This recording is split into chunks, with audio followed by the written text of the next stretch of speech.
He has never read the Arabian Nights because he has never read anything at all. Like every Aladdin, he is poor. He does not remember his parents. Indeed, he remembers very little. Beneath his grubby face, his mind and his childishness have been worn away by hardship and dirt. He lives day by day, begging for his dinner, stealing scraps of food when he dares. At night he sleeps curled up in front of warm shops and wakes splattered by mud from the road.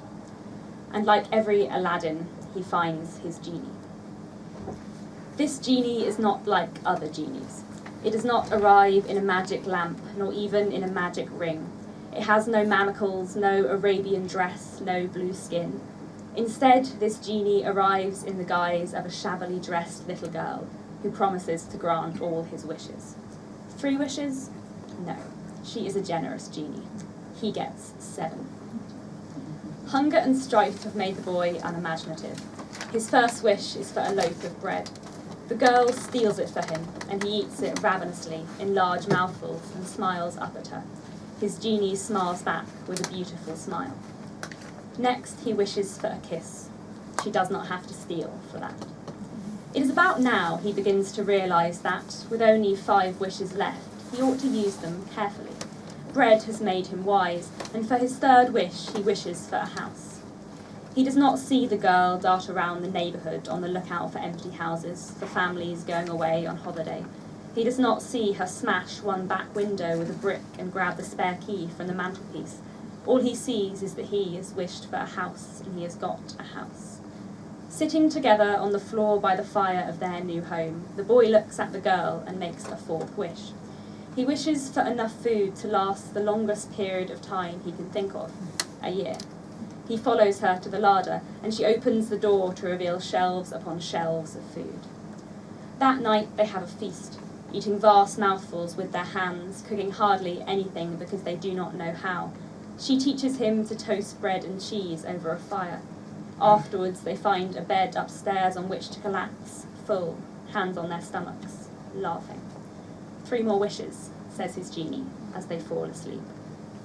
His 5th wish is for fancy clothes, like those he has seen hanging up in the shops for as long as he can remember. She slips out the door, telling him to stay inside while she grants the wish. She returns and pulls out the crumpled trousers, shirt, waistcoat and jacket she has stuffed into her deep coat pockets. He puts them on. Ill-fitting though they are, and at strange contrast to his dirty face, he thinks he looks like a gentleman. The final touch. His genie takes off the shiny boots she has been wearing over her own and hands them to him. Then she takes a smart new dress from her pocket, because she has granted herself a wish too. He saves his 6th wish. Days trip by, and the boy has never known happiness like this, and perhaps his genie has not either, for when he smiles at her, she smiles back. After 10 days of happiness, he racks his limited brains for a 6th wish.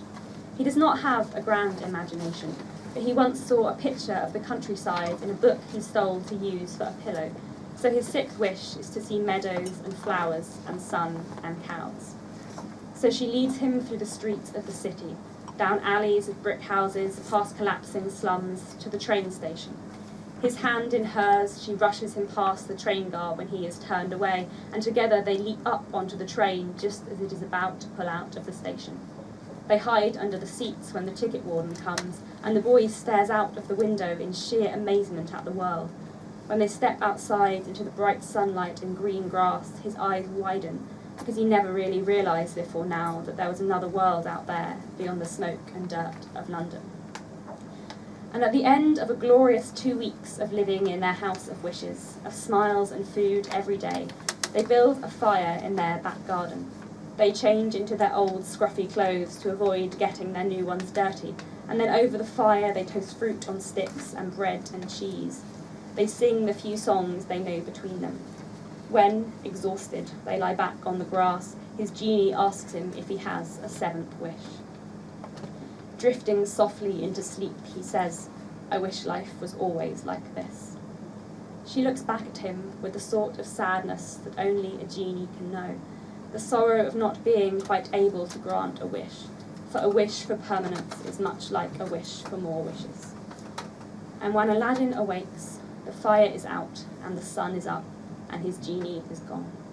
He stands, rubs his eyes confusedly, calls out and receives no answer. He walks. He gets to the back door and pushes on it, but it is locked. He looks in through the window, and a family, 2 parents, 2 children, are sat around the table, eating off plates with knives and forks, all dressed up, all clean, all happy. He stares at them, and he does not quite understand. He wanders back to the streets that he has spent 1,001 nights on, in search of dinner and her. He looks in the alleyways and by the shops where he found her, but his genie is nowhere to be seen.